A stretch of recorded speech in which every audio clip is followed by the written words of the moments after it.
السحر إن الله سيبطله۔ السلام علیکم ناظرین، امید کرتا ہوں آپ خیریت سے ہوں گے۔ اللہ رب العالمین ہم سب کو اپنے حفظ و امان میں رکھے۔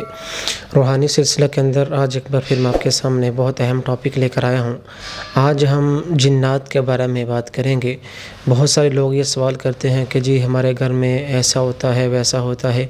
تو یہ کس وجہ سے ہوتا ہے، اس کی وجوہات کون کون سی ہیں۔ تو آج کا جو میرا ٹاپک ہے وہ اسی حوالہ سے ہے کہ گھر کے اندر اگر کچھ محسوس ہو، کچھ علامتیں واضح ہوں یا پھر کوئی پریشانی کا سبب بنے، کوئی آوازیں آنا شروع ہوں یا پھر کوئی بھی ایسی چیزیں کہ جو جنات سے منسلک ہوں، تو ان کی پہچان ہم کیسے کر سکتے ہیں۔ تو آج کا میرا بات کرنے کا مقصد یہ ہے کہ گھر کے اندر جنات کی موجودگی کی علامات کون کون سی ہیں، کہ ہمیں کیسے پتہ چلے گا کہ یہ علامتیں وہ ہیں کہ ہمارے گھر کے اندر جنات رہتے ہیں، ہمیں جنات تنگ کر رہے ہیں، پریشان کر رہے ہیں، تو ہم اس سے کیسے اپنا بچاؤ کر سکتے ہیں۔ سب سے پہلے ان کی علامات میں آپ کے سامنے رکھوں گا، پھر اس کے بعد اس کا علاج آپ کو بتاؤں گا کہ اگر کسی گھر کے اندر یہ علامات پائی جاتی ہیں تو وہ اپنا علاج خود کیسے کر سکتے ہیں۔ پہلی جو علامت ہوتی ہے گھر کے اندر جنات کی موجودگی کی، وہ یہ ہوتی ہے کہ گھر میں سے کسی بھی خاص جگہ میں سے، مخصوص جگہ میں سے اچانک سے خوشبو آ جانا اور بدبو کا آنا۔ ٹھیک ہے، کسی بھی انسان نے وہاں خوشبو نہیں لگائی، نہ ہی وہاں خوشبو چھڑکائی ہے، کچھ بھی ویسا ادھر نہیں پڑا ہوا کہ جس سے خوشبو آنے کی گنجائش ہو یا پھر متوقع ہو، لیکن اچانک سے کسی جگہ سے خوشبو کا، بہت زیادہ خوشبو کا آ جانا کہ جو انسان کو اس پر متوجہ کر رہی ہو، یا پھر بدبو کا بہت زیادہ آنے لگ جانا کہ جس سے انسان پریشان اور تنگ ہو جائے، اچانک سے آنا شروع ہو جانا، اچانک سے بند ہو جانا، یہ جنات کی موجودگی کی علامت ہے۔ دوسری علامت اس کی یہ ہے کہ گھر کے اندر سے خون کے چھینٹے ملنا، خون کے لوتھڑے ملنا، گوشت کے لوتھڑے ملنا، کہ گھر کے اندر کوئی بھی ایسی چیز موجود نہیں ہے کہ جس سے خون بہہ سکے، خون کے چھینٹے گر سکیں، کوئی بھی ایسی چیز باہر سے نہیں لائی گئی کہ جس سے یہ انسان سوچ سکے کہ اس سے خون گھر کے اندر آیا ہے، یا پھر خون، یا پھر کوئی رنگ ایسا ہو کہ جو خون کے متبادل ہو، کہ انسان کو کوئی گنجائش ہی نہ ہو کہ اس جگہ پر ایسا کوئی چیز پڑی ہو سکتی ہے، لیکن پھر بھی اچانک سے کپڑوں کے اوپر، صحن کے اندر، کمرے کے اندر، بیڈ شیٹ کے اوپر، برتنوں کے اوپر خون کے چھینٹے ملنا، یہ بھی جنات کی موجودگی کی علامت ہے۔ تیسری علامت اس کی یہ ہے کہ گھر کے اندر آپ نے الماری کے اندر، سیف کے اندر کپڑے رکھے ہوئے ہیں، اس میں کوئی بھی ایسی چیز نہیں گئی، یا پھر بچے اس تک نہیں پہنچ سکتے کہ ان کو کٹ لگا دیں، یا پھر کوئی ایسا جانور، چوہا یا پھر ایسا کوئی کیڑا مکوڑا کہ جس سے وہ کپڑوں کو نقصان پہنچ سکے، آپ کنفرم ہوں کہ اس جگہ پر وہ نہیں جا سکتے، پھر بھی ایسا محسوس ہونا کہ الماری کے اندر، سیف کے اندر کپڑے پڑے ہیں تو کسی نے کینچی کے ساتھ کٹ لگائے ہیں، کینچی کے ساتھ ان کو کاٹا ہے، تو کپڑوں کو کٹ لگنا خود بخود، یہ بھی ایک جنات کی موجودگی کی علامت ہے۔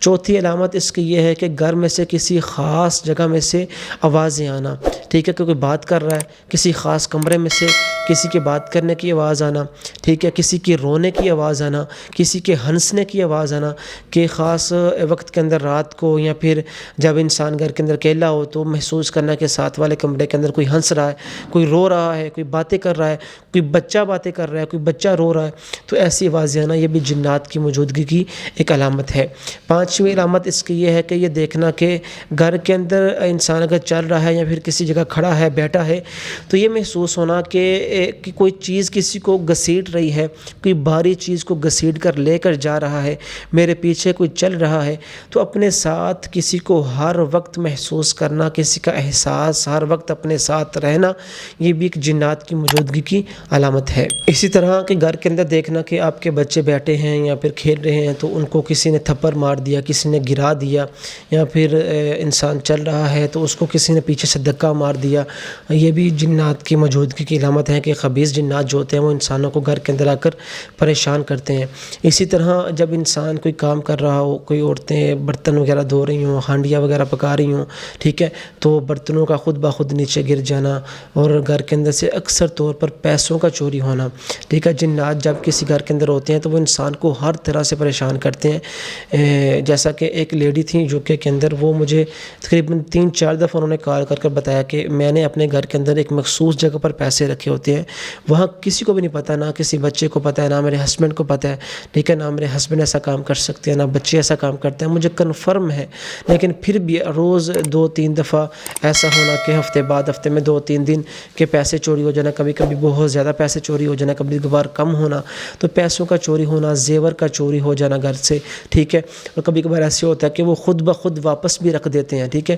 تو یہ بھی ایک جنات کی موجودگی کی علامت ہے۔ اب جس گھر کے اندر یہ علامت ہو، اب انسان ان سے کیسے بچے؟ پہلی بات تو یہ ہے کہ جس گھر کے اندر ایسی علامت ہو ان کو چاہیے کہ وہ اپنے گھر کا جائزہ لیں، اپنے اعمال کا جائزہ لیں، اور جو چیزیں سنت سے ہمیں ملتی ہیں ان کو کریں تاکہ جنات اس گھر سے دور ہو جائیں۔ سب سے بڑی جو وجہ ہے نا گھر کے اندر جنات کی موجودگی کی، وہ یہ ہے کہ ہم لوگ جو ہیں اپنے گھروں کے اندر دین کو بھول بیٹھے ہیں۔ ہمارے گھروں کے اندر دین نہیں ہے، نہ ہی اسلام ہے، نہ دین ہے، نہ کوئی دینی کام ہے، نہ ہم فرائض کو سر انجام دیتے ہیں۔ ہمارے گھر کے اندر 24 گھنٹے گانوں کی آوازیں آتی ہیں، ہمارے بچے ڈرامے لا کر گھر بیٹھے ہوئے ہیں، فلمیں دیکھ رہے ہیں، ہمارے گھر کے اندر نہ ہی نماز پڑھی جاتی ہے، نہ ہی قرآن پڑھا جاتا ہے، نہ ہی حدیث پڑھی جاتی ہے، نہ ہی اللہ کا نام لیا جاتا ہے، نہ ہی اللہ کا ذکر کیا جاتا ہے۔ تو یہ سب سے بڑی وجہ ہے کہ اس گھر کے اندر جنات بہت آسانی سے داخل ہو سکتے ہیں، جس گھر کے اندر اللہ کا ذکر نہ کیا گیا ہو، جس گھر کے اندر اللہ کا نام نہ لیا گیا ہو، جس گھر کے اندر دین نہ ہو، اسلام نہ ہو۔ کیونکہ اللہ کے رسول نے فرمایا کہ جس گھر کے اندر نماز نہیں پڑھی جاتی وہ گھر ایسے ہے، جس گھر کے اندر اللہ کا ذکر نہیں کیا جاتا وہ ایسے ہے کہ وہ قبرستان ہو، ٹھیک ہے۔ تو قبرستان کے اندر جنات اکثریت طور پر رہتے ہیں، تو وہ گھر قبرستان کی مانند ہے کہ جس گھر کے اندر اللہ کا ذکر نہ کیا گیا ہو۔ تو بہت بڑی وجہ، سب سے بڑی وجہ یہ ہے کہ وہ گھرانے، وہ گھر جو ہے وہ اللہ سے دور ہوتے ہیں، اللہ کا نام لینے سے دور ہوتے ہیں، نماز پڑھنے سے دور ہوتے ہیں، قرآن پڑھنے سے دور ہوتے ہیں، کہ جن کے گھروں کے اندر یہ چیزیں ہوتی ہیں، ٹھیک ہے۔ اب ہم اس کا علاج کیسے کریں؟ علاج میں سب سے پہلی جو چیز ہے کہ وہ اپنے گھر کے اندر سے یہ دیکھیں کہ ہمارے بچے جو ہیں وہ فرائض کی پابندی کرنے والے ہوں، ہم خود نمازوں کی پابندی کرنے والے ہوں، گھر کے اندر سنتیں پڑھی جائیں، نوافل پڑھے جائیں، نماز پڑھی جائے، قرآن پڑھی جائے، ٹھیک ہے۔ سب سے پہلے یہ کام دیکھنے والے ہیں۔ اس کے بعد ہم نے جو کام کرنا ہے وہ یہ ہے کہ کثرت کے ساتھ اس گھر کے اندر سورۃ البقرہ کی تلاوت کی جائے۔ سارے افراد کوشش کریں کہ دن میں اندر کچھ آیتیں، کچھ رکوع، آدھا پارہ، پایہ پارہ یہ پڑھیں، سورۃ البقرہ کو کثرت کے ساتھ پڑھیں۔ اگر وہ چاہتے ہیں کہ ان کے گھر سے جنات دور ہو جائیں تو سورۃ البقرہ کو کثرت کے ساتھ پڑھیں۔ ضروری نہیں کہ ایک دن کے اندر ہی پوری پڑھی جائے، ایک دن میں کچھ رکوع پڑھ لے، ایک دن کے اندر کچھ آیتیں پڑھ لیں، آدھا پارہ پڑھ لیا، لیکن روزانہ کی بنیاد پر سورۃ البقرہ کی تلاوت کی جائے۔ اگر انسان اس کی پابندی کرے گا تو اس گھر سے بھی جنات دور ہو سکتے ہیں۔ اس کے علاوہ میں آپ کو ایک پڑھائی بتانے لگا ہوں، جو آپ نے پڑھائی ہے وہ دم کرنی ہے پانی کے اوپر، اور پانی کو آپ نے پینا بھی ہے، اپنے گھر کے افراد کے اوپر اس کو چھڑکاؤ بھی کرنا ہے، اور گھر کے اندر بھی اس کا چھڑکاؤ کرنا ہے، کمروں کے کونوں کے اوپر اور صحن کے کونوں کے اوپر، چھت پر، ٹھیک ہے، اپنے بستر پر اس کا چھڑکاؤ کرنا ہے۔ وہ پڑھائی آپ کے سامنے بھی شو ہو رہی ہوگی۔ سب سے پہلے آپ نے یہ کرنا ہے کہ سورۃ الفاتحہ کو 7 مرتبہ آپ نے پڑھنا ہے، ٹھیک ہے۔ پانی کا جگ اپنے سامنے رکھ لیں اور اس پڑھائی کو پڑھیں۔ سورۃ الفاتحہ 7 مرتبہ، آیت الکرسی کو آپ نے پڑھنا ہے 7 مرتبہ، سورۃ الجن کو آپ نے پڑھنا 1 مرتبہ،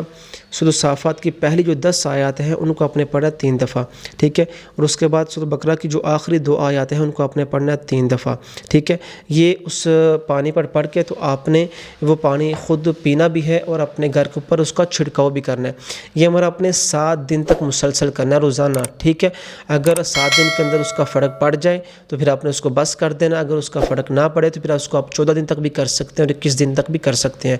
تو سب سے پہلے اپنے فرائض کا سر انجام دینا ہے، ٹھیک ہے۔ جو آپ کے فرائض ہیں جب تک وہ آپ ان کو پورا نہیں کریں گے، اگر آپ نماز نہیں پڑھیں گے، قرآن نہیں پڑھیں گے، تو آپ جتنی بھی مرضی پڑھائی کرتے جائیں اس کا کوئی بھی فائدہ نہیں ہوگا، ٹھیک ہے۔ لیکن جب آپ فرائض کو سر انجام دیں گے، فرائض پورے کریں گے، نماز، روزہ، حج، زکوٰۃ، قرآن یہ پورے کریں گے، تو پھر اس کے بعد آپ پڑھائی کریں گے، علاج کریں گے، تو آپ اس کا فرق ہوگا۔ اللہ رب العالمین سے دعا ہے کہ اللہ رب العالمین ہم سب کو فرائض کو سر انجام دینے کی توفیق عطا فرمائے۔ اللہ رب العالمین ہمیں خبیث جنات سے محفوظ رکھے۔ اللہ رب العالمین ہمیں تمام روحانی مسائل سے دور رکھے۔ اللہ رب العالمین ہم سب کے حامی و ناصر ہوں۔ واللہ اعلم بالصواب۔